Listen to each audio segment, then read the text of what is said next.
Himanshu blogger 64 में आपका स्वागत है दोस्तों। हम घर से चल अपने शॉप की ओर। हम दोस्तों शॉप पर पहुंच चुके हैं। उसके बाद हमने किया शटर ओपन। उसके बाद दोस्तों हमने सारी बाइकें बाहर निकाल दिए एक एक करके। फिर दोस्तों हमने साफ सफाई की दुकान के अंदर से सारी। फिर दोस्तों हम धूप बत्ती जोत बत्ती लगाने लगे। फिर हमने टूल साफ कर दिया सारा दोस्तों, देखिए। फिर हम लगे काम पर। फिर दोस्तों हमने दूसरी बाइक का काम किया। फिर बीच में हमने दोस्तों सारा काम करके शाम को दुकान बुढ़ाने का टाइम हो गया, देखिए दोस्तों। फिर हमने दुकान बुढ़ा दी।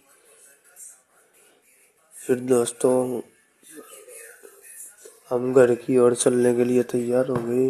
देखिए दोस्तों हम घर पे जा रहे हैं। धन्यवाद।